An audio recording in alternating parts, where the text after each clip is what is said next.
Bismillahirrahmanirrahim. Assalamualaikum warahmatullahi wabarakatuh. Waalaikumsalam warahmatullahi wabarakatuh. Alhamdulillahirabbil alamin. Pada hari ini kita dapat berkumpul di ruangan ini dalam keadaan sehat walafiat, tidak kurang suatu apapun karena Allah Subhanahu wa taala. Tak lupa selawat dan salam senantiasa kita limpahkan kepada Nabi besar Muhammad sallallahu alaihi wasallam yang telah membimbing kita dari zaman jahiliyah ke zaman seperti sekarang ini. Yang terhormat Ibu Kepala SD Negeri Mangunharjo 4 dan rekan-rekan saya yang tercinta yang selalu mensupport saya beserta Ibu Kepala SD Negeri Mangunharjo 4, apalagi dalam kegiatan-kegiatan guru penggerak ini. Rekan-rekan dan Ibu Kepala sekolah, izinkan pada hari ini saya mengadakan diseminasi budaya positif. Ini merupakan tugas kami sebagai CGP pada aksi nyata 1.4.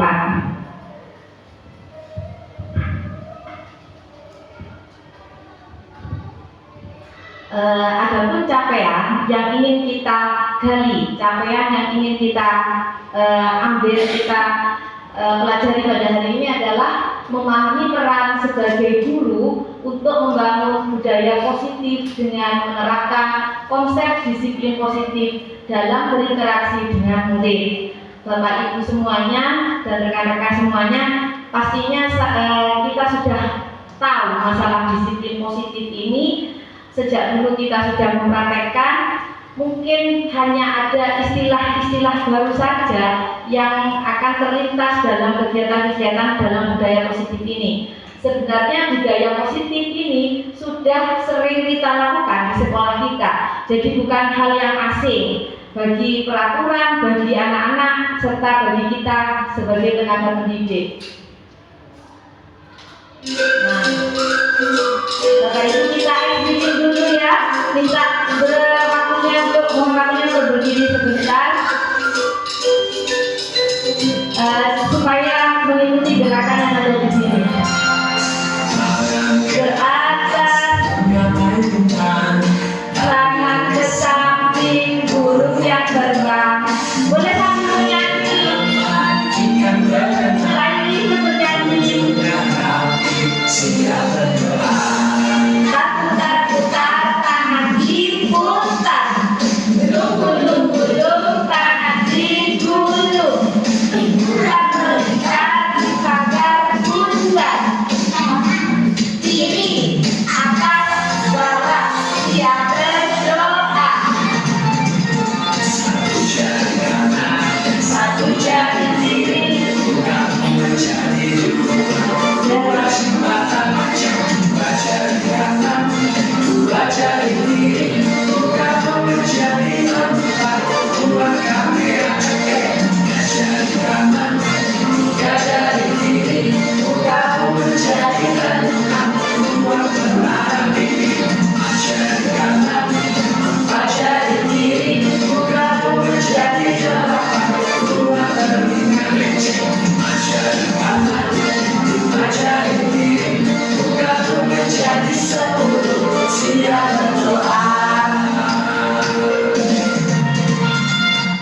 Terima kasih Bapak Ibu semuanya.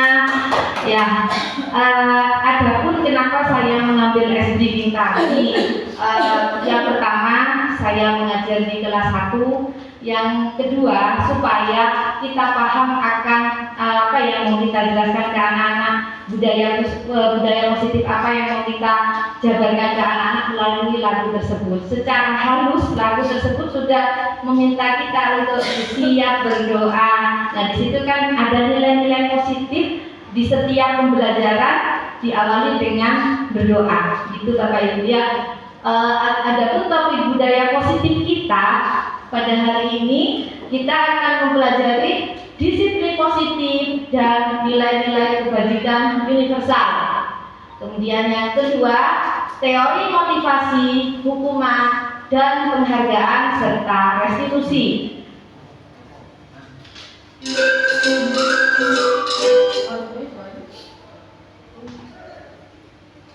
Dan yang ketiga adalah keyakinan kelas.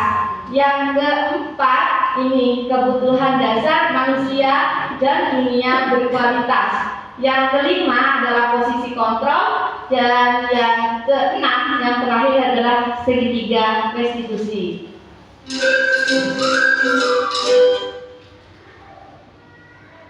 Selanjutnya, pembelajaran yang pertama adalah disiplin positif dan nilai-nilai kebajikan universal.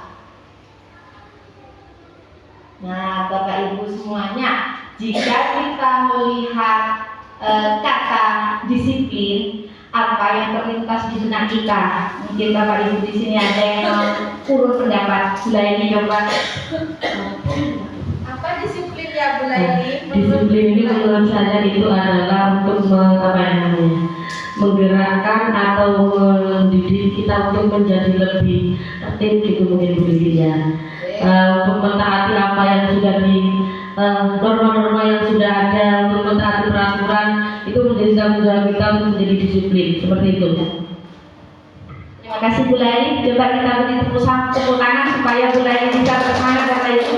Kemudian saya mau tanya ke pimpinan saya, menurut Ibu sebagai seorang pemimpin, apa yang dimaksud dengan kata disiplin? Kalau menurut saya disiplin itu adalah tepat waktu, seperti itu Bu. Jadi dimanapun kalau kita tepat waktu, maka kita bisa dikatakan disiplin seperti itu. Untuk Ibu Kepala Sekolah kita, jadi Ibu Kepala Sekolah kita mendefinisikan kata disiplin sebagai tepat waktu. Tepat waktu dalam kita datang ke sekolah, tepat waktu ketika kita mengerjakan tugas-tugas kita, tepat waktu kita merealisasikan draft-draft kegiatan kita. Jadi tidak ada kata terlambat, tidak ada kata penyesalan seperti itu. Sangat bagus sekali itu kata arti disiplin oleh Ibu Kepala Sekolah. Mungkin dari Ibu Enggar, saya ingin tanya Ibu Enggar, disiplin apa menurut Ibu ya? Menurut saya disiplin itu berpakaian rapi. Berpakaian rapi. Ya, terima kasih Bu Enggar. Oke, menurut Bu Enggar disiplin adalah berpakaian rapi. Tidak peduli kita datang terlambat atau datang cepat, yang penting berpakaian rapi kita itu berarti disiplin. Benar juga, kalau kita sudah datangnya terlambat, berpakaian tidak rapi, apa yang akan terlihat pada diri kita di depan anak didik kita? Pasti buku-buku acak-acakan ya, seperti itu. Nah, kalau kita sendiri tidak bisa disiplin, bagaimana kita mengharapkan anak didik kita disiplin? Itu korelasinya antara disiplin Ibu Kepala Sekolah tadi yang tepat waktu dan disiplin menurut Bu Enggar yaitu berpakaian rapi. Sekarang saya tanya teman saya tercinta Bu Lydia. Apa disiplin Bu Lydia? Apa disiplin? Taat pada peraturan yang ada, baik itu di dalam kelas maupun untuk lingkup sekolah. Ya, terima kasih Bu Lydia. Nah, jawaban Bu Lydia sama dengan mulai tadi teman-teman, bahwa disiplin itu taat ya, di situ taat pada peraturan yang ada, taat pada aturan-aturan yang ada di sekolah. Kalau misalnya ada peraturan siswa datang 15 menit sebelum pukul 7, mohon maaf Bapak Ibu guru juga datangnya 15 menit sebelum pukul 7. Jadi disiplin seperti itu datangnya dari kalau menurut saya disiplin harus datang dari diri kita sendiri sebagai seorang guru, agar kita bisa menjadi suri tauladan bagi anak-anak kita. Bagus sekali definisi disiplin dari panjenengan semuanya. Kita bisa lanjutkan.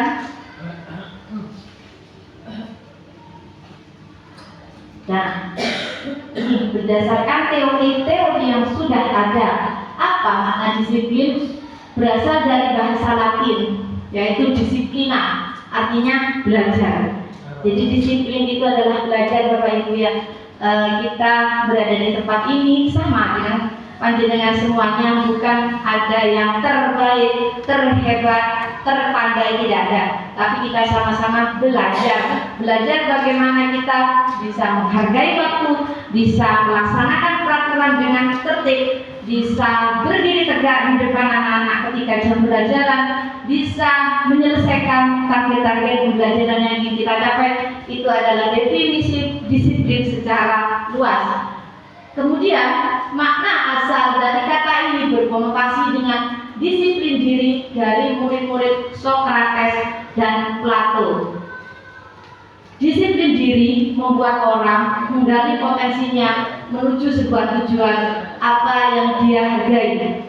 Seperti paparan dari ibu kepala sekolah tadi bahwa disiplin adalah artinya adalah tepat waktu. Benar sekali. Dengan tepat waktu kita bisa menggali potensi diri kita sendiri untuk mencapai tujuan kita. Saya seringkali diingatkan oleh beliau. Misalnya ada deadline pekerjaan saya yang tercecer, maka sebelum hari H, sebelum hari deadline, sebelum due date, ya, beliau akan mengingatkan saya untuk ini sudah selesai apa belum, sebagaimana sejauh mana progresnya, seperti itu Bapak Ibu. Jadi disiplin diri membuat kita itu terarah sesuai dengan target pencapaian kita. Ingin sesuatu itu menjadi kenyataan, sesuatu itu terjadi sesuai dengan harapan kita. Namun dalam budaya kita, makna kata disiplin telah berubah menjadi sesuatu yang dilakukan seseorang pada orang lain untuk mendapatkan kepatuhan.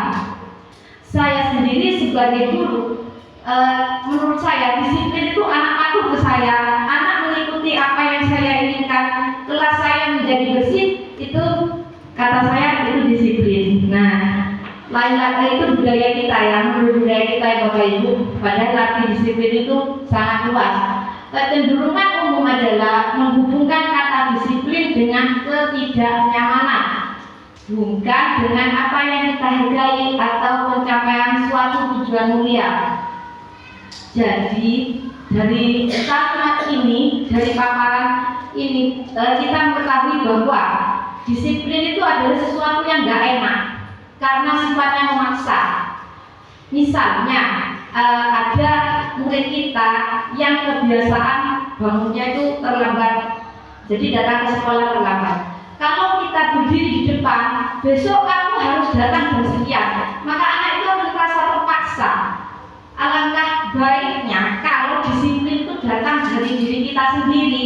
Jadi, oh ini mestinya saya berangkat sekolah, oh ini mestinya saya menyelesaikan tugas. Itu datangnya dari diri kita sendiri, berakar dan berbudaya dari diri kita sendiri, itu alangkah lebih baiknya. Tapi dalam budaya kita tidak. Kalau kita menyuruh anak untuk anak-anak kumpulkan PR-nya besok, pasti akan terjadi semacam paksaan seperti itu, nggih Bapak Ibu. Nah, adapun nilai-nilai kebajikan universal yang akan kita paparkan, yaitu nilai-nilai kebajikan adalah sifat-sifat positif manusia yang merupakan tujuan mulia yang ingin dicapai setiap individu. Nilai-nilai tersebut bersifat universal dan lintas bahasa, suku, bangsa, agama maupun latar belakang. Setiap perilaku atau perbuatan memiliki suatu tujuan menurut Dr. William Glasser pada teori kontrol 1984. Dengan mengaitkan nilai-nilai kebajikan yang diyakini seorang, maka motivasi instingnya akan terbangun sehingga menggerakkan motivasi dari dalam untuk dapat mencapai tujuan mulia yang diinginkan menurut Daily Bosen tahun 1998. Nilai-nilai kebajikan yang ingin dicapai oleh setiap anak Indonesia kita kenal pada saat ini dengan profil pelajar Pancasila. Maka ada tercetusnya dari Kemendikbudristek profil pelajar Pancasila, mungkin asalnya dari ini ya Bapak Ibu ya. Saya ingin tahu tepuk kita sebelum saya mengikuti guru penggerak, pendidikan guru penggerak. Sebelum saya paham, sebelum lebih jauh mempelajari modul-modul yang ada di LMS dan sebagainya, sebenarnya sekolah kita sudah menerapkan ini. Coba Bu Leli bantu saya untuk tepuk PPK, iya kan? Diikuti ya Bapak Ibu. Mari Bapak Ibu kita tepuk BPK. Religius, nasionalis, mandiri, gotong royong, integritas. Terus dilanjutkan dengan itu Bulaili. Apa? Kalau kita nyanyi sama-sama kita Bapak Ibu, kita nyanyi profil belajar Pancasila 1, 2, 3. Belajar Pancasila, beriman dan bertakwa pada Tuhan Yang Esa dan berakhlak mulia, berkebinekaan global, gotong royong mandiri, kreatif dan bernalar kritis. Nah, jadi Bapak Ibu ya, saya gini, ketika mengikuti pendidikan guru penggerak, saya gini, oh ini kan sudah dilaksanakan di sekolah kita, meskipun kita sebelum ikut-ikut apa itu guru penggerak sudah ada lagu seperti ini yang tadi dibawakan Bulaili, dilanjutkan dengan tepuk PPK kan, jadi anak-anak sudah paham dengan nilai-nilai seperti itu, tinggal kita melanjutkan budaya-budaya positif yang ada di sekolah kita. Seperti itu Bapak Ibu. Nah, selanjutnya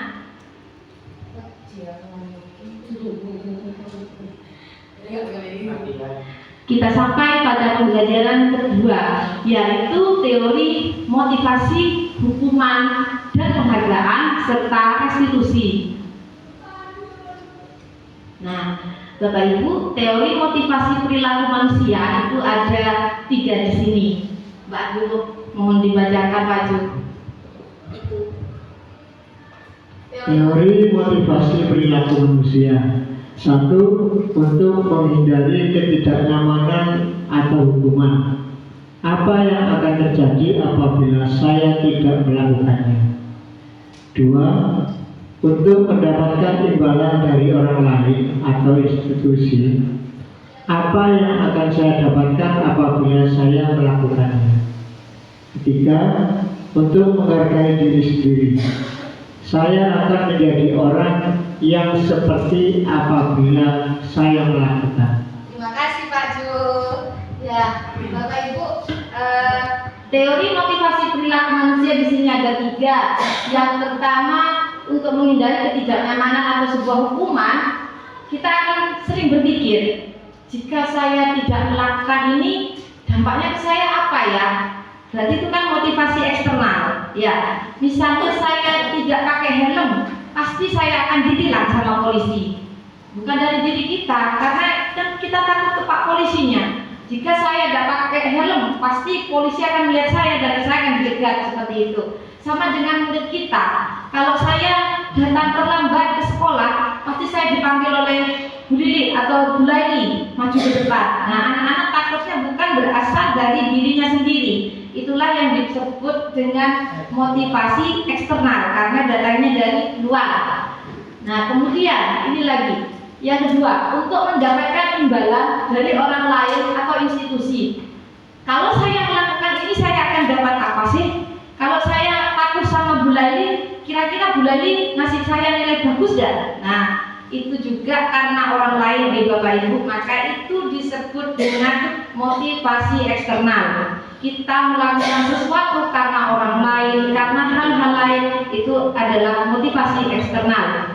Kemudian teori motivasi perilaku manusia yang ketiga adalah untuk menghargai diri sendiri. Nah, saya datang ke sekolah tepat waktu itu untuk siapa sih? Ya untuk diri saya sendiri. Kalau saya dilihat datang pagi-pagi untuk menjadi suri teladan murid saya, biar tahu gurunya itu lebih pagi datangnya. Nah, itu kan dari diri kita sendiri. Saya akan menjadi orang seperti apa bila saya melakukannya. Kalau saya terlambat terus ke sekolah, apa yang akan saya dapatkan ya? Nah, itu sama dengan motivasi internal. Nah, dari motivasi internal yang datangnya dari diri kita sendiri, itulah yang disebut dengan tujuan disiplin positif. Coba kita bandingkan ketika kita harus memakai helm, aku tak gawe helm ikut dilek jatuh nanti saya terluka. Itu kan diri kita, nyaman diri kita sendiri. itu kita sebut dengan motivasi internal. Dan hubungannya nanti dari motivasi internal ini akan menjadi tujuan dari disiplin positif. Nah, selanjutnya adalah dihukum oleh penghargaan. Bahwa penghargaan berlaku sama dengan hukuman, dalam arti meminta atau membujuk seseorang melakukan sesuatu untuk memenuhi suatu tujuan tertentu dari orang yang meminta atau membujuk. Sebenarnya penghargaan dan hukuman itu beda tipis, Bapak Ibu. Misalnya, anak-anak, kalau kamu bersih-bersih nanti gula ini kasih es krim loh, sama kan? Nah, kalau kita hukum, kalau kalian tidak bersih-bersih, nanti nilai pendidikan Pancasilanya gula ini kurangi, sama kan seperti itu. Ada imbalan positif dan ada imbalan negatif. Jadi menurut saya juga menurut ini teori ini ya, antara hukuman dan penghargaan itu beda tipis, cuma yang intinya untuk membujuk seseorang untuk melakukan sesuatu sesuai dengan keinginan yang menyuruh. Misalnya Pak Chandra, anak-anak nanti yang bisa menjawab 10 soal ini Pak Chandra kasih permen. Nah sebaliknya, nanti yang nggak bisa saya suruh berdiri di depan, misalnya seperti itu, gitu. Itu kan sama Bapak Ibu ya. Jadi membujuk ya, menyuruh siswa kita untuk melakukan sesuatu sesuai dengan keinginan kita, itu arti dari hukuman atau penghargaan. Nah itu mungkin kalau penghargaan konotasinya positif. Jadi kalau aku dikei, aku jadi pinter, akan senang, karena itu konotasinya positif. Dorongannya eksternal dan akan ada faktor ketergantungan. Jadi Bapak Ibu ya, apabila kita sering ngelem anak, pinter, bagus, kamu anak baik, itu bagus, itu menarik, anak-anak bisa termotivasi. Tapi jeleknya akan timbul ketergantungan. Kalau misalnya bulan ini hari ini tak lem, bulan ini bagus mengerjakan dengan ini. Suatu hari saya lupa akan memberikan penghargaan secara verbal melalui pujian-pujian, maka bulan ini akan tidak senang ke saya, seperti itu ya. Jadi sebuah penghargaan itu akan bersifat kecanduan nanti, yang dikasih penghargaan. Sama dengan anak-anak kita, ketika kita bagus kamu nak, sekarang sudah pinter. Nah itu memang butuh Bapak Ibu, karena itu kan untuk memotivasi mereka. Cuma kalau keseringan, ya itu tadi, mereka jadi ngalem, terus kemudian kalau tidak dilem sama kita, kalau kita lupa mungkin ya karena kesibukan kita dalam memberikan penghargaan, jadinya dikiranya kita paling guruku marah ke aku, paling guruku sekarang nggak senang seperti itu. Iya, seperti itu akan timbul berarti sudon. Iya. Nah, ini dihukum oleh penghargaan akan ada apa impactnya, dampaknya ya. Ada pengaruh jangka pendek dan jangka panjang. Kemudian penghargaan tidak efektif. Ya itu tadi, anak nyapu saja sudah bagus, anak cantik dan sebagainya. Tujuan kita baik hubungannya Bapak Ibu, karena kita kan ingin anak-anak termotivasi. Ya, dengan semakin kita membagus-baguskan anak, memintar-mintarkan anak, insya Allah anak-anak akan aku ingin. Cuman ya itu tadi jeleknya, mereka terbiasa untuk mendapatkan sanjungan. Jadi nilai-nilai disiplin tadi, budaya-budaya positif tadi, itu tidak muncul dari dirinya sendiri dengan serta-merta seperti itu. Kemudian penghargaan tidak efektif, ya. Pokok nyapu kita nilai bagus, karena datang tepat waktu, oke, nilainya bagus dan sebagainya. Kemudian penghargaan yang merusak hubungan. Kemudian bulan ini mungkin bisa contoh penghargaan yang merusak hubungan. Pak Chandra mungkin bisa, atau Pak Riko, penghargaan yang merusak hubungan itu bisakah memberi contohnya? Mungkin contohnya yang merusak hubungan. Ya. Merusak hubungan. Maksudnya ini berhubungan di sekolah. Di sekolah Pak Riko. Misalnya, salah satu guru ya, meminta bantuan. Nah, mungkin ada iming-imingnya. Nah, begitu. Jadi Pak tadi ngomong contohnya, misal, contohnya Pak Chandra, saya tidak boleh Pak Chandra untuk membuatkan apa itu. Jadi Pak, saya buatkan ini nanti PPT. PPT apa gitu. Nah, nanti saya beri rokok ST 1 slot gitu, umpamanya atau gitu. Nah, itu nanti ada guru lain juga meminta juga, tapi imbalannya, nah saya beri, tapi imbalannya bukan 1 slot, mungkin 2 pak. Nah, mungkin Pak Chandra ambilnya 1 slot. Jadi dibuatkan yang awal jadi yang bagus yang banyak itu. Nah, jadi mungkin ya itu merusak hubungan. Jadi seperti ini ya, itu seperti itu. Mungkin itu boleh kita bekerja. Ya, tepuk tangan untuk Pak Riko. Real sekali kayaknya ya contohnya. Saya sampai terpana-pana. Soalnya ya emang benar Pak Riko. Jadi ada yang penghargaan itu merusak hubungan, tapi entah itu sadar atau tidak. Kita sebenarnya kan gini ya, mungkin iki tidak enak. Nah, orang Indonesia apalagi orang Jawa kita mesti terkenal dengan kata pakai gak enak gitu ya. Jadi ada penghargaan yang merusak hubungan. Ada lagi penghargaan yang mengurangi ketepatan, penghargaan yang menurunkan kualitas, yang mungkin terlalu sering dilem. Bagus. Aku ini bagus, saya jadi beli. Nah, anak-anak kan seperti itu. Karena kebiasaan, iya. Tulisannya perot-perot karena supaya termotivasi kita terbiasa. Oh bagus, semangat ya tulisnya. Perot tulisannya gitu. Jadi mungkin seperti itu, tambah menurunkan kualitas kita tuh, yaitu tadi karena kita orang Indonesia, orang Jawa, entah itu kita ke yang lebih tua atau ke anak-anak, kita cenderung tidak enakan. Jadi saat tidak jujur di situ akan menurunkan kualitas. Kemudian penghargaan mematikan kreativitas, sama dengan menurunkan kualitas. Anak-anak jadi tidak ada ide. Aku begini aja sudah diuji sama Bu Gairi, aku begini aja sudah dikasih selamat sama Bu Vila. Jadi anak-anak janora basic koyo ini stagnan pencapaian mereka ya. Kemudian ada lagi yang penghargaan tapi sifatnya menghukum. Kalau kamu bisa mengerjakan ini, tak kasih permen 1 kantong. Kalau kamu, kayaknya di situ ada timbal balik. Nah kalau tidak bisa, nah seperti itu. Ya tidak tidak orang permen ini. Anak-anak akan merasa kecewa. Sama, saya juga sering seperti itu. Sebenarnya tujuannya api, cuman cara mengungkapkan, cara melaksanakannya itu yang salah mungkin Bapak Ibu ya. Jadi melalui diseminasi ini mungkin sedikit demi sedikit kita bisa memperbaiki diri kita sendiri, terutama saya dalam pembelajaran di kelas atau koordinasi dan kolaborasi dengan teman-teman sejawat. Kemudian penghargaan mengurangi motivasi intrinsik. Nah, karena kebiasaan motivasi eksternal tadi, aku mengerjakan ini pasti dihargai, pasti dilem sama Bu Lydia.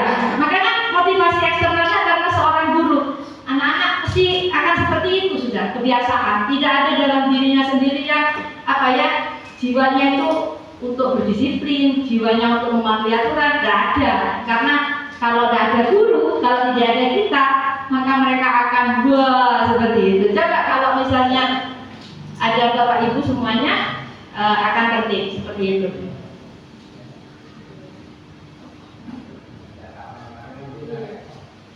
Adapun bentuk program kebajikan dalam memberikan apresiasi Bapak Ibu ya. Apresiasi itu pengakuan. Anak-anak itu memang butuh kita aja kalau dilem sama ibu kepala sekolah senang. Oh Pak Chandra pinter, senang sama dengan saya Bu Lili itu ya semangatnya tinggi. Gede rasanya kepala ini ya. Kita kan manusia ya Bapak Ibu juga butuh itu yang namanya penghargaan. Walaupun tidak ada sertifikatnya dan tidak ada uangnya ya, dilem saja itu sudah senang. Oh Pak Ju rajin, Pak Ju itu meskipun guru olahraga semangat menjaga lingkungan seperti itu ya. Wah itu kan ya Pak Ju berbunga-bunga kan ya, dilem sama Bu Elina ya. Sama dengan anak-anak kita itu ya katanya tidak boleh bilang nakal. Aktif-aktifnya anak kita. Contoh mungkin di kelas saya ada Izam, di kelasnya Bu Hajar ada Reno, seperti itu ya realnya. Mereka juga butuh dihargai. Kan ketika mereka melakukan kebaikan itu diberikan penghargaan, pasti mereka akan senang. Itu pengakuan ya Bapak Ibu. Beri pengakuan secara khusus, beri pengakuan secara pribadi, beri pengakuan kepada semua murid bergantian. Jangan ikut tok ya. Ada tanda tanya nanti. Muridnya ikut tak sing film. Sama dengan di sekolah kita. Misalnya Ibu Elina sebagai kepala sekolah melempar Chandra terus ya. Yang lain kan akhirnya ya apa? Oh yo Bu Elina kok melempar Chandra terus atau berdiri terus dilempar, pasti akan timbul pertanyaan-pertanyaan seperti itu. Kemudian beri pengakuan itu secara konsisten. Maksudnya jangan sekarang kita menghargai anak, misalnya bagus Reno tulisanmu bagus, besok karena kita mungkin di rumah ada masalah, bertengkar dengan suami misalnya, saat datang di sekolah cucu ya Bu aja, kemudian tidak menyapa murid, lali atau lupa tidak memberikan penghargaan kepada siswa. Nah siswa kita akan kecewa gitu. Terus kemudian yang penting adalah fokus pada proses. Bapak Ibu tolong ketika kita menghargai atau memberikan penghargaan kepada siswa kita fokus pada proses kita fokus pada pencapaian. Misalnya memang tulisan siswa kita itu masih belum bagus atau tidak bisa terbaca, kita harus jujur, tapi jujurnya dengan kalimat-kalimat yang positif juga seperti itu ya, dengan kata-kata atau kalimat yang membangun. Selanjutnya adalah contoh pengakuan atau apresiasi kebajikan. Nah, dari sini ini ya Bapak Ibu bisa melihat contoh-contoh kalimat-kalimat yang mau diberikan ke siswa kita. Bukan oh anak pintar gitu tidak apa-apa, cuman ini ada variasi-variasinya. Misalnya ketika kita melihat si A membuang sampah sudah sesuai dengan tempatnya, itu kita akan ngomong, kemarin Bapak perhatikan kamu sudah. Nah ada kalimat-kalimatnya. Tapi kadang karena kita sudah terlalu sibuk dengan tugas, paling kita ke murid kita, oh anak pintar, oh bagus, iya sudah pintar, anak soleh seperti itu. Semestinya mulai ini harus ada kalimat-kalimat pembuka. Mulai perhatikan kamu sekarang sudah pintar, seperti itu ya. Ada pembukanya. Oh ya ada nilai kebajikan. Misalnya ada temannya yang jatuh, kemudian ditolong sama anak yang kita tidak, anak pintar. Nah itu harus ada kalimatnya. Kamu sudah masak bulimu. Nah di situ mereka akan terbiasa dengan kalimat-kalimat nilai kebajikan seperti itu. Jadi kita bisa meniru ya Bu Laili, Pak Chandra, Pak Riko. Kemudian ada melihat situasi pada saat menolong murid baru di kelas kita. Bagaimana rasa empatimu, ada anak baru tadi seperti di kelas 1 Rosa yang lagi. Nah selanjutnya Bapak Ibu ya. Nah ini adalah hukuman dan konsekuensi. Mungkin Bapak Ibu sudah tidak asing lagi dengan hukuman dan konsekuensi. Saya ingin tahu definisi hukuman, Pak Chandra. Bisa bantu saya? Hukuman adalah? Jadi terima kasih Lili. Menurut saya hukuman itu adalah kedisiplinan ke anak untuk bisa ke anak atau ke orang agar menjadi lebih baik. Jadi tidak punishment. Oh ini anak ini tidak boleh. Kamu harus lari-lari lah. Menurut saya hukuman itu jangan seperti itu kan menurut saya. Terima kasih ya Pak Chandra. Apakah teman-teman sepakat bahwa hukuman itu mesti berkaitan dengan fisik? Tidak. Kenapa Pak Ju? Dewi misalnya. Hukuman tidak berkaitan dengan fisik, tidak harus selalu dengan fisik. Bisa dengan teguran. Ya, bisa dengan teguran mungkin jangan mengulangi lagi atau memberi solusi mungkin. memberi solusi. Mungkin itu. Namanya hukuman yang solutif karena memberi solusi. Terima kasih ya Pak Jo. Pak Jo sangat aktif sekali. Jadi gini ya, Bapak Ibu, benar sekali bahwa hukuman itu tidak hanya selalu berkaitan dengan fisik. Misalnya anak nakal kita cubit, anak lari-lari kita panggil, suruh push up, nah tidak. Nah menurut Pak Jo itu juga bisa hukuman itu dengan teguran, ya, dengan teguran secara verbal dan non verbal itu sudah ada. Nah di sini ada berbagai macam tindakan guru yang kita disuruh milih hukuman apa konsekuensi. Satu lagi Bapak Ibu yang asing di telinga kita mungkin konsekuensi. Kalau menurut Pak Riko apa ya konsekuensi Pak Riko? Sesuatu yang kita terima karena kita sudah menyepakati itu. Cuma kita kalau mau kita tidak terlambat, Ya. mau saya menerima apa akibatnya, maksudnya hukumannya itu. Ya. Seperti itu. Berarti kesadaran ya Pak Nah. itu ya. Terima kasih Pak Riko. Nah itu Bapak Ibu ya. Jadi kalau hukuman itu kita sudah paham ya. Kalau misalnya terlambat nanti pasti akan disuruh lari. Ya, itu hukuman ini seperti ini. Mencatat 100 kali di dalam buku kalimat itu termasuk apa Bapak Ibu? Hukuman.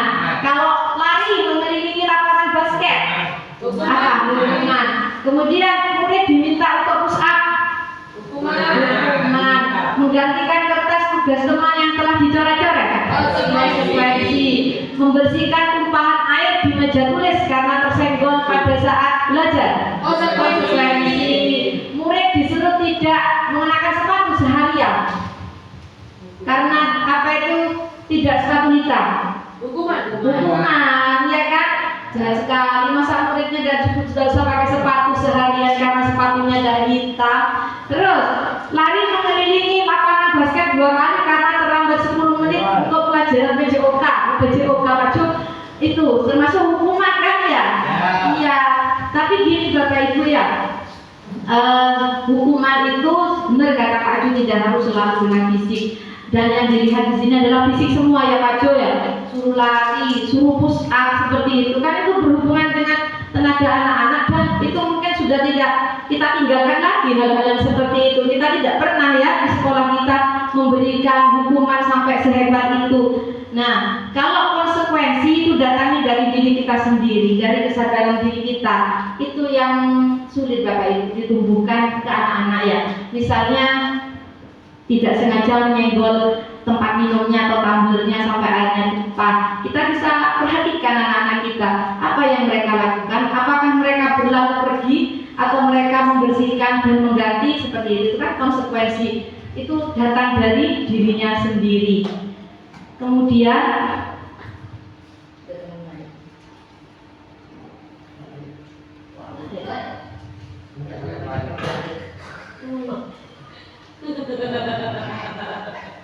nah ini Bapak Ibu ada jawabannya ternyata ya. Oh ternyata lari mengelilingi lapangan basket karena terlambat itu konsekuensi Bapak Ibu ya. Tapi menurut kita kan hukuman ya karena itu apa ya konotasinya negatif kalau hukuman. Kalau konsekuensi kan konotasinya positif karena apa datanya dari diri kita sendiri, sadar diri seperti itu gitu. Oke dah kita lanjut. Nah, perbedaan hukuman dan konsekuensi bisa Bapak Ibu perhatikan antara hukuman dan konsekuensi. Kalau hukuman sesuatu yang menyakitkan harus terjadi. Yang menyakitkan Bapak Ibu ya. Mesti hukuman itu konotasinya menyakitkan. Ya gak dijewit, digegeri. Mesti itu anak-anak kan ya dijewit, digegeri. Nah, jadi anak-anak itu ketika kita menasehati yang ada di pikiran mereka, tadi saya dimarahi sama Bu Laini, padahal kita hanya menasehati ya. Anak-anak seperti itu jadinya. Antara hukuman dan konsekuensi apa itu ya, maksudnya tidak jelas. Kemudian kalau hukuman membuat anak sakit fisik maupun hati, seperti kata Pak Jo tadi, kalau misalnya kita menghukum anak dengan teguran, kadang kita menyakitkan ya. Ada hal yang menyakitkan untuk jangka waktu lama. Kemudian kalau konsekuensi membuat anak merasa tidak nyaman dalam jangka waktu pendek. Kalau kamu datangnya terlambat nanti ya apa mungkin ya apa tah ngomongnya itu ya jadi enak, tapi kan tetap sama-sama membekas ya. Kalau yang hukuman misalnya disuruh push up sampai lututnya biru-biru, mungkin itu akan sampai mereka itu tua, sampai mereka punya anak lagi akan diingat ya sama anak tadi. Saya pernah kayak gitu Bapak Ibu, dijeret sama guru olahraga saya dulu karena saya disuruh mengumpulkan gambar yang saya simpan. Akhirnya cubitan itu biru, sampai sekarang saya ingat nama gurunya, terus gambar apa yang waktu itu mau diambil seperti itu ya. Itu ternyata imprint sekali di otak anak-anak. Terus anak membenci kedisiplinan ya. Kita inginnya menegakkan disiplin, kita ingin membangun budaya disiplin, malah yang terjadi anak tambah gak senang gitu ya. Kemudian kalau ada konsekuensi, anak menghargai disiplin. Dan hukuman itu paksaan, ya. Kalau kamu tidak begini, awas, mesti ada kata awas. Enak kalau bahasanya orang kota Probolinggo. Awas loh ya tigo. Awas tigo, enak tigo. Nah seperti itu. Itu juga sering saya lakukan Bapak Ibu, mandar ya. Terus itu ya. Kemudian kalau misalnya konsekuensi ada stimulus Mbak itu ya, stimulus. Bukan stimulus atau tanggapan. Jadi itu bisa sadar ya, sadar sendiri. Kemudian kalau paksaan hukuman itu mendorong anak menyakiti diri sendiri. Itu sangat parah Bapak Ibu ya. Kalau yang konsekuensi mendorong anak agar mudah menyesuaikan diri. Konsep diri yang buruk kalau hukuman, kemudian kalau konsekuensi konsep dirinya baik. Anak kalau hukuman, anak belajar untuk menyembunyikan kesalahan. Itulah jeleknya hukuman Bapak Ibu ya. Kalau kita sering menghukum siswa kita, iya, malah mereka tidak akan mengaku, malah akan menimbulkan ketidakjujuran. Ya, yang semula kita ingin mereka jujur, malah amburadul. Tambah kita yang bingung gitu Bapak Ibu ya. Maka dari itu kita perlu belajar untuk mengelola emosi kita, sekaligus saya juga ya, untuk lebih menerapkan konsekuensi daripada hukuman. Kemudian anak belajar untuk mematuhi peraturan kalau konsekuensi. Kemudian kalau hukuman akan timbul rasa marah, rasa bersalah, dipermalukan dan merasa tidak dihargai. Nah, kalau konsekuensi, anak-anak akan merasa kehilangan hak. Kalau saya datang terlambat, pasti saya nanti ikut pelajarannya Pak Ju terlambat. Kalau saya datang terlambat, saya ikut pelajaran matematika Buning terlambat. Seperti itu. Jadi sudah dari dirinya sendiri, okay? Selanjutnya, apa itu restitusi? Nah, restitusi, Bu Haja, minta tolong bisa dibacakan Bu Haja supaya lebih mantap membekas di pikiran kita. Ini membaca ya, Bu ya? Iya, membaca saja. Apa itu restitusi? Oke, restitusi adalah proses menciptakan kondisi bagi murid yang memperbaiki kesalahan mereka, sehingga mereka bisa kembali pada kelompok mereka dengan karakter yang kuat. Restitusi juga merupakan proses kolaboratif yang mengajarkan murid untuk mencari solusi untuk masalah mereka dan membantu murid berpikir tentang orang seperti apa yang mereka ingin menjadi, tujuan mulia, dan bagaimana mereka harus memperlakukan orang lain. Ya, terima kasih. Tepuk tangan untuk kesediaan wajah. Ya, itu guru senior kita ya teman-teman, sampai bisa maju ke depan.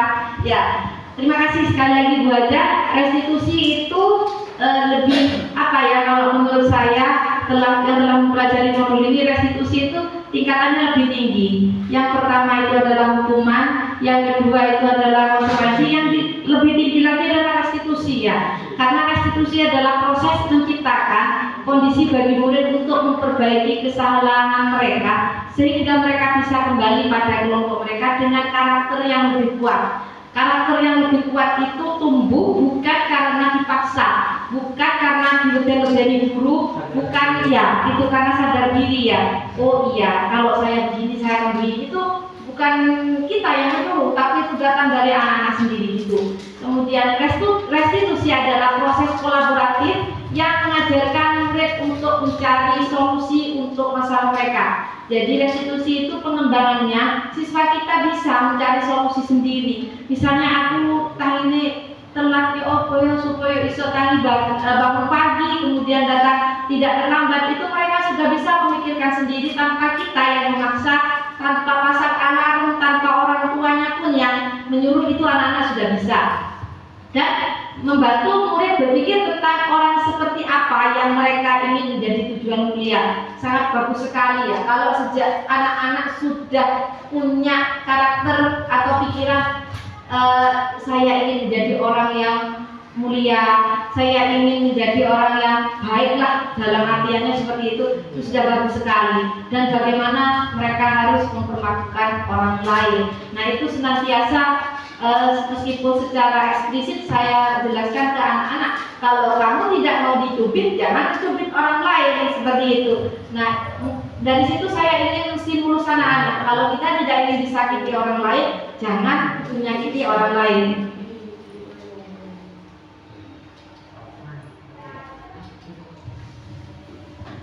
Selanjutnya Bapak Ibu, ini adalah 9 ciri-ciri restitusi. Restitusi ciri-cirinya, yang pertama, bukan untuk menebus kesalahan, namun untuk belajar dari kesalahan. Jadi jika siswa kita atau anak kita membuat kesalahan, bukan untuk menebus kesalahan yang mereka buat, tapi belajar dari kesalahan. Misalnya anak menumpahkan air, kita tidak serta-merta ayo ganti dengan air yang baru, tidak seperti itu, tapi belajar dari kesalahan, mungkin dari diri kita sendiri sebagai orang tua, sebagai guru, itu akan memberikan contoh. Misalnya ada gelas yang tumpah, air yang tumpah, maka kita akan membersihkan, kemudian mengganti lagi. Kemudian ciri-ciri restitusi adalah memperbaiki hubungan, terus kemudian tawaran, bukan paksaan. Terus ciri selanjutnya adalah menuntut untuk melihat ke dalam diri. Mungkin Bapak Ibu guru agama yang bisa lebih paham, lebih profesional daripada kita ya secara emosional, untuk menuntun anak-anak menuju ke dalam dirinya sendiri. Terus kemudian mencari kebutuhan dasar yang mendasari tindakan mereka. Kemudian restitusi diri adalah cara yang paling baik. Refleksi diri kita melakukan apa, itu sering saya ajarkan ke anak-anak ya, meskipun kelas 1 saya bilang coba kalian pikirkan kalau malam hari ini perbuatan baik apa ya yang pernah saya buat. Nah yang namanya anak kelas 1 mesti akan berceloteh dengan bahasa, dengan gaya mereka sendiri, itu Bapak Ibu. Jadi cara menumbuhkan restitusi itu merefleksi diri sendiri. Kemudian yang ketujuh adalah restitusi fokus pada karakter, bukan tindakan. Karakter apa yang ingin kita kembangkan ke anak tersebut. Kemudian selanjutnya fokus pada solusi. Jadi ketika anak sedang terlambat, kita tidak hanya menjudge, tidak hanya ngilokno istilahnya. Iki tekan terus, iki ngapain terlambat, terus kita cari apa masalahnya si anak tadi terlambat. Itu kalau perlu kita bisa berkolaborasi dengan wali murid di rumah. Kemudian yang terakhir adalah mengembalikan murid yang berbuat salah pada kelompoknya, tidak dibully, diterima oleh kelompoknya, diterima oleh kelasnya, seperti itu Bapak Ibu.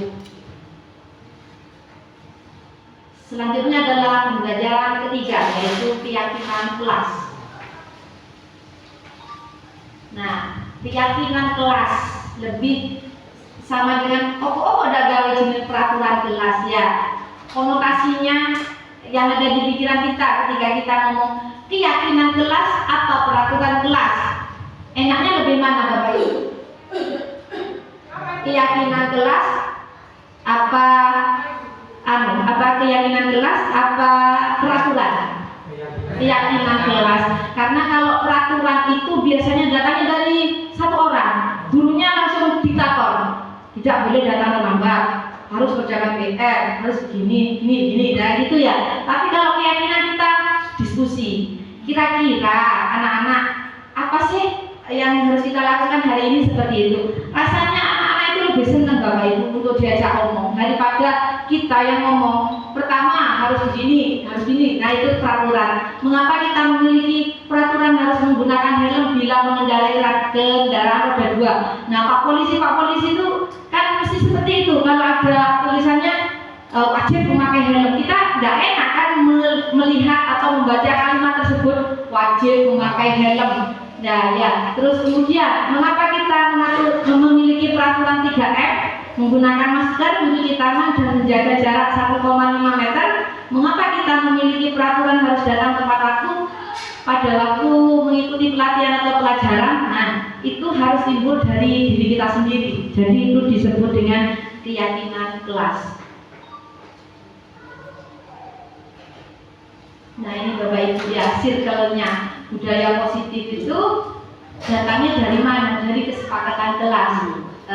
Ibu kepala sekolah biasanya di awal tahun ajaran baru mesti silakan buat kesepakatan kelas ya. Bagaimana kita mengumpulkan wali murid, bagaimana kita mengumpulkan anak-anak, kemudian kita baru membuat keyakinan kelas yang disepakati bersama, bukan yang dibuat oleh satu orang. Nah, dari kesepakatan kemudian keyakinan kelas, maka akan tercipta insya Allah lingkungan positif dengan berbagai konotasi positif yang kita ciptakan, akan terbentuklah budaya positif. Nah, ini Bapak Ibu ada pilihan 1 ya, 1 dan 2. Kira-kira mana yang keyakinan dan mana yang merupakan peraturan? Yang sebelah kiri atau sebelah kanan? Yang kiri.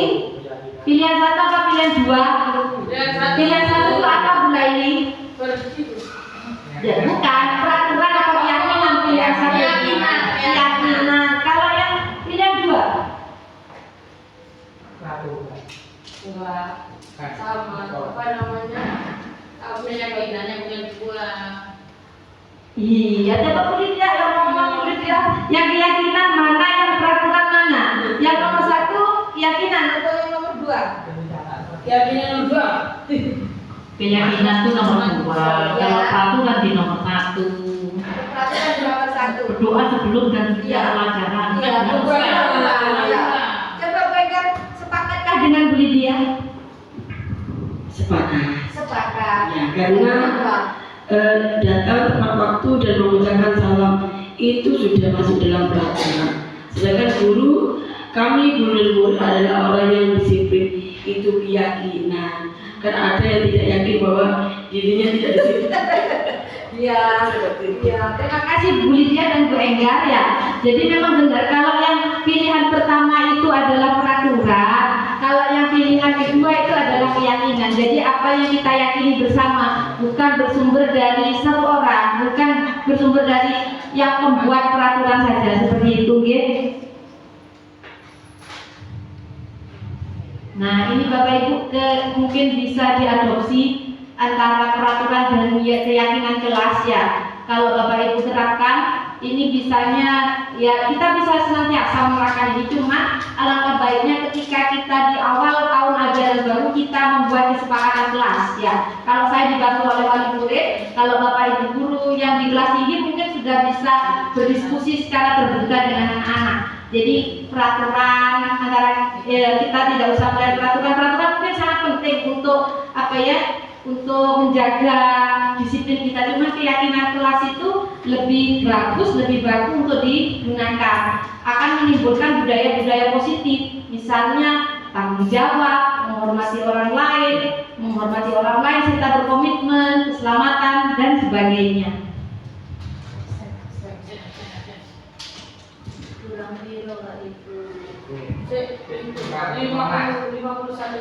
Kemudian yang keempat adalah pembelajaran keempat. Pada pembelajaran keempat ini kita akan mempelajari kebutuhan dasar manusia dan dunia berkualitas.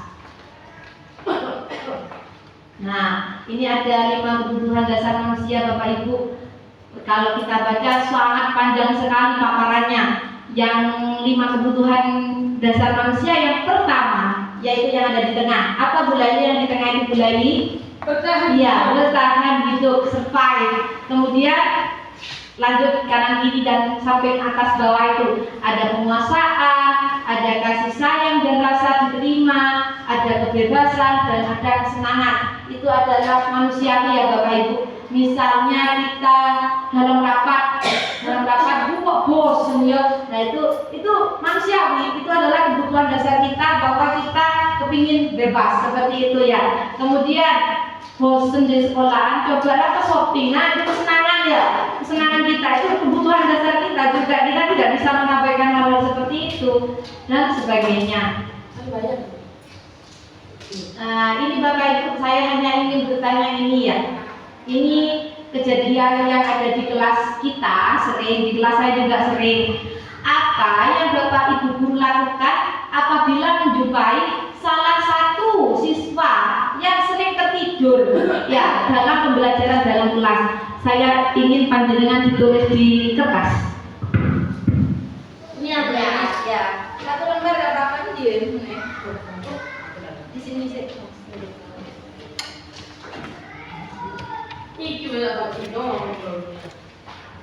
Ya, monggo ditulis Bapak Ibu.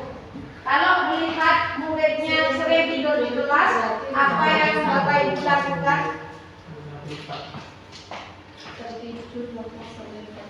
Sering Bu.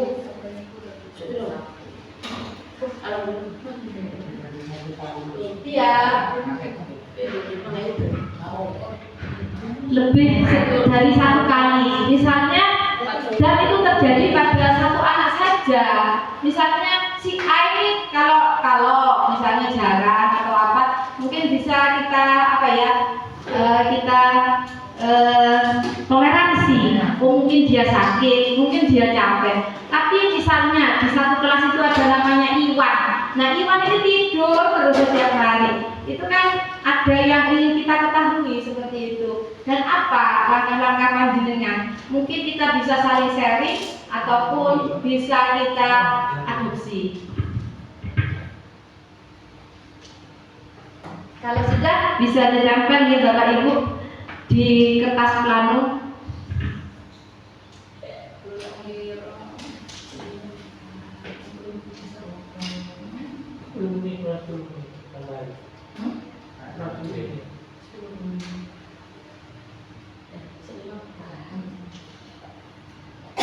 Monggo bisa ditempel.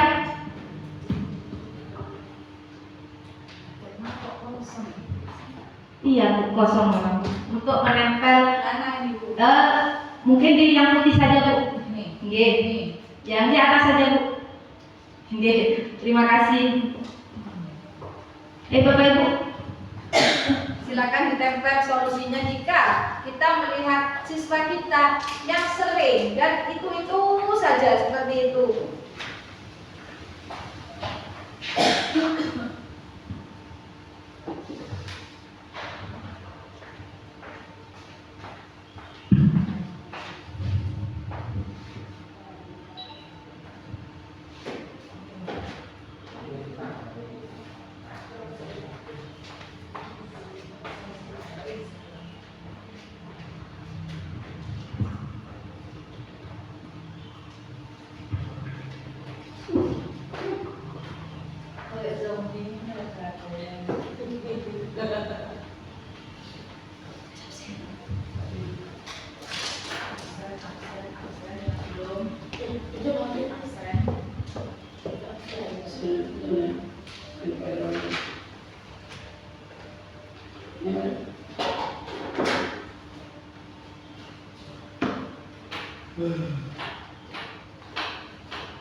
Coba saya bacakan ini dari Ibu RT Erina. Apa yang Bapak Ibu lakukan jika menjumpai salah satu siswa yang tertidur? Menurut Ibu Erina, saya biarkan sampai bangun. Kalau sudah bangun ditanya alasannya, kemudian mencari solusi bersama. Kemudian kalau dari Ibu Laili ditanyakan kepada anak mungkin kurang tidur atau pembelajaran dirasa sulit. Kemudian dari Pak Riko menanyakan ke anak tersebut, kenapa kok kalau tidur di kelas? Apa malamnya sering tidur larut? Kemudian dari Bu Pak Chandra, adanya validasi tindakan atau restitusi dari Bu Hajar Pilamingro, ditanyai dulu kenapa tidur di kelas, diberi kesempatan untuk tidur di UKS, enak ibu saya, untuk tidur di UKS jika sakit. Kemudian yang ketiga dipanggil orang tuanya. Kemudian dari Pak Jo mencari pokok permasalahannya kenapa siswa tadi sering tidur. Kemudian menanyakan pada anak tersebut. Selanjutnya adalah memberi solusi. Nah, Bapak Ibu, terima kasih. Tepuk tangan untuk kita semua. Ya, garis besar yang saya ambil dari jawaban panjenengan semuanya itu hampir sama, yaitu pertama kita mencari solusi atau mencari permasalahannya. Kenapa anak itu sering tidur seperti itu? Kedua, kita biarkan, tidak dibangunkan dengan paksa, ya, tidak diseret atau tidak diapa. Malah kalau memang anak itu sakit, sama Bu Hajar disuruh ke UKS tadi. Kemudian kita berkolaborasi dengan orang tua. Kita tanyakan kepada orang tua kebiasaan atau aktivitas anak di malam hari, sehingga ketika pembelajaran di kelas dia sering tertidur. Nah, asumsi panjenengan semua ada di slide ini Bapak Ibu. Nah, itu berdasarkan 5 kebutuhan dasar manusia. Dalam kasus apabila siswa ditanya alasannya capek, nah kita tanya si A, kenapa kamu kok tidur terus? Capek Bu. Itu manusiawi ya Bapak Ibu, jangan dimarahi, karena kebutuhan dasar manusia adalah bertahan hidup. Capek ya, kepingin istirahat. Kemudian apabila siswa menjawab pertanyaan Bapak atau Ibu mengapa tertidur dalam kelas, dan mereka biasanya anak-anak menjawab nggak tahu Bu, kan biasanya gitu, padahal mereka tidur. Kalau ditanya nggak tahu saya Bu, gitu, maka siswa tersebut mencari perhatian, ya, mencari perhatian kita sebagai pendidik. Tentu saja kita gemes, kok wis turu ditakoni kok nggak tahu, kan gitu ya. Nah, itu namanya adalah kebutuhan akan kasih sayang. Dengan sifat gemes kita, mereka itu berusaha mencari perhatian kita.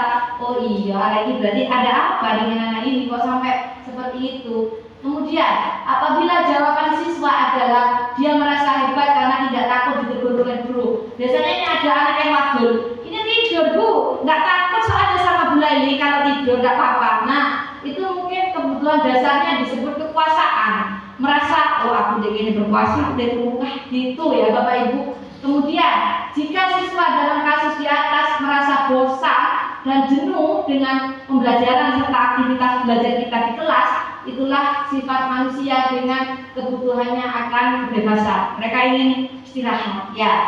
Kemudian yang terakhir adalah apabila siswa menjawab ketika kita tanya ini Bapak Ibu ya, iseng-iseng saja dan menikmati ekspresi temannya, kok tidur sambil tertawa atau senyum cengengesan, ya, padahal temannya sebel karena sampai ngorok anak itu, misalnya seperti itu, maka siswa tersebut berusaha memenuhi kebutuhan kesenangannya, senang membuat orang sebel itu ya, seperti itu ya, sama dengan caper lah Bapak Ibu gitu ya. Jadi memang kita disuruh mengelola emosi kita karena kita berbenturan dengan 5 kebutuhan dasar manusia tadi Bapak Ibu. Nah, selanjutnya adalah pembelajaran kelima adalah 5 posisi kontrol. Nah, contoh sebenarnya bukan contoh perkataan, tapi contoh 5 posisi kontrol kita. Saya salah ketik Bapak Ibu. 5 posisi kontrol kita sebagai guru, kita ada di mana? Sebagai teman, sebagai pembuat merasa bersalah, sebagai penghukum, sebagai pemantau, sebagai manajer. Kita ada yang di mana gitu ya. Kalau ada di teman, ini Bapak Ibu selanjutnya ya, ada berbagai macam pernyataan yang memposisikan kita pada 5 kontrol tadi. Misalnya kita sering bilang ke murid kita, saya kecewa sekali dengan kamu nak, misalnya kayak gitu ya, akan merasa bersalah kan? Ya aku sudah lagi diagel, misalnya kayak gitu. Terus kamu tidak pernah benar melakukannya, biasa guys, biasanya gitu ya. Nah, itu adalah posisi kontrol kita sebagai penghukum, sebagai guru. Kemudian, ayolah lakukan demi ibu, bersihkan tidur ini, bersihkan kelas ini. Itu kita ngomongnya cara perkataan kita sebagai teman. Terus sebagai pemantau. Pemantau itu kan Bapak Ibu tahu dipantau terus seperti di CCTV itu. Apakah kamu mau mendapatkan stiker bintang hari ini? Diiming-imingi Bapak Ibu. Ingin tidak jadi anak soleh? Ingin tidak jadi anak soleha? Sama seperti itu. Posisi kita, mesti anak ingin Bu. Sudah sholat 5 waktu, sudah begini posisi kita sebagai pemantau. Kemudian sebagai manajer, bagaimana kamu bisa menyelesaikan masalah ini? Di situ ada kalimat motivasi ya Bapak Ibu ya. Nah, itulah posisi kita sebagai manajer. Nah, yang pendukung sudah ya, saya ulangi lagi ternyata. Nah, posisi terbaik kita, posisi 5 posisi kontrol terbaik kita itu adalah terletak pada apa Bu Leli? Manajer. Karena di manajer itu kita selain memberikan solusi juga ada motivasi kepada siswa kita di kelas. Seperti itu Bapak Ibu. Nah, yang ini adalah pembelajaran segitiga restitusi. Nah, ini Bapak Ibu segitiga restitusi ya. Segitiga restitusi itu meliputi 3 hal. Yang pertama menstabilkan identitas, yang kedua validasi tindakan yang salah, dan yang ketiga menanyakan keyakinan. Nah, menstabilkan identitas. Hal yang pertama, jika kita berjumpa dengan siswa kita yang ada masalah, misalnya seperti tadi tertidur dalam kelas atau sering datang terlambat, kita yang pertama adalah menstabilkan identitas. Nah, seperti contoh-contoh Bu Leli kalau menstabilkan identitas kemarin, berbuat salah itu manusiawi, seperti itu ya. Tidak ada manusia yang sempurna. Dibuka dengan kalimat seperti itu. Bapak Ibu juga pernah kok berbuat salah. Nah, itu menstabilkan identitas ya. Nah, baru ke tahap selanjutnya adalah validasi tindakan. Biasanya ucapan atau ungkapan yang kita ucapkan yaitu kamu bisa saja kan sebenarnya melakukan hal yang lebih buruk, tapi kamu tidak melakukannya, seperti itu. Singkat lagi, maukah kamu belajar cara lain untuk mendapat apa yang kamu butuhkan tanpa harus memukul? Tapi kita sering seperti itu Bu Leli, masih ada kok sih kan gitu ya. Dengan kalimat pendek, itu kan kalimatnya sederhana kita. Masih ojo mukul ketika murid kita memukul anak yang membuli. Ya, kita masih jangan mukul kok sih kan seperti itu. Itu adalah validasi tindakan yang salah. Kemudian yang ketiga adalah menanyakan keyakinan, itu yang terakhir ya. Setelah kita ke solusi, ke ucapan-ucapan, baru kita menanyakan keyakinan siswa kita. Apa nilai-nilai yang kita percaya di sekolah kita, nilai universal apa yang disepakati, atau yang sering adalah yang nomor 4. Kamu mau jadi anak seperti apa? Besok ingin jadi apa dan sebagainya ya Bapak Ibu. Nah, ini adalah rekaman saya dengan Ridho ya. Tapi saya menanyakannya itu dia sering terlambat Bapak Ibu datangnya. Dan saya ketika menstabilkan identitas, ya mohon maaf dalam bahasa sederhana yang bisa ditangkap anak kelas 1 seperti itu, tidak berpanjang-panjang. Saya yakin Bapak Ibu bisa menciptakan kalimat-kalimat sederhana yang sekiranya langsung masuk ke pikiran anak, gitu, diterima oleh otak anak.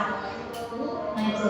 Kalau ini saja, kalau diungkapkan ke orang tua pasti bilang, aku tadi dimarahi sama Bu Lili, padahal diajak ngomong. Nah, jadi pandai-pandai kita untuk mengolah kata atau kalimat sesuai dengan usia anak. Sampai ke menanyakan keyakinan. Saya berusaha tersenyum supaya anaknya tidak mengeluh. Nah, gemoy. Nah, refleksi. Jika kita pada refleksi Bapak Ibu ya, paparan saya sudah insya Allah sudah maksimal. Mungkin Bu Enggar bisa memberikan refleksi perasaan Bu Enggar setelah menerima paparan dari saya. Bagaimana Bu Enggar? Alhamdulillah. Alhamdulillah, kenapa Bu Enggar? Saya Willy ya, terima kasih refleksi saya dalam kegiatan hari ini. Bu Lili sudah menyampaikan diseminasi hari ini dengan baik. Kan saya hari ini sudah belajar banyak dari Bu Vivi mengenai tadi topik-topik yang sudah diterangkan mengenai posisi kontrol, mengenai 3 motivasi perilaku manusia, budaya positif, keyakinan dan lain-lain. Dan juga di sini tadi saya lebih memahami caranya untuk menangani sebuah masalah yang terjadi di kelas mendidik. Seperti itu. Terima kasih. Dan yang terakhir, saya minta refleksi dari Ibu pimpinan kita. Tadi kan saya minta yang pertama, sekarang terakhir Bu Erina lagi ya Bu. Baik, terima kasih. Hari ini dengan adanya kegiatan diseminasi budaya positif dari CGP untuk yang ketiga kalinya ya. Menurut saya semakin paham, semakin meningkat pengetahuan saya tentang segitiga restitusi. Di sini juga saya mendapatkan pengetahuan baru tentang 5 kebutuhan dasar sebagai manusia. Jadi harapan saya ke depan Bapak Ibu yang CGP khususnya dapat mengimplementasikan ilmunya ini kepada pembelajaran di kelas dan selalu berbagi praktik baik apa yang didapatkan di CGP kepada teman-teman, sehingga pembelajaran yang ada di sekolah kita itu semakin hari semakin meningkat dan prestasi anak-anak juga semakin meningkat. Nanti kalau gurunya sudah pengetahuannya meningkat, muridnya meningkat, pasti kepala sekolah dan prestasi sekolah juga akan mengikuti. Seperti itu. Terima kasih. Terima kasih teman-teman, Bapak Ibu semuanya untuk refleksi kita hari ini. Apabila ada ucapan saya yang salah, saya sekedar berbagi, saya mohon maaf yang sebesar-besarnya. Saya tutup kegiatan hari ini dengan ucapan Alhamdulillahirabbil alamin. Wassalamualaikum warahmatullahi wabarakatuh.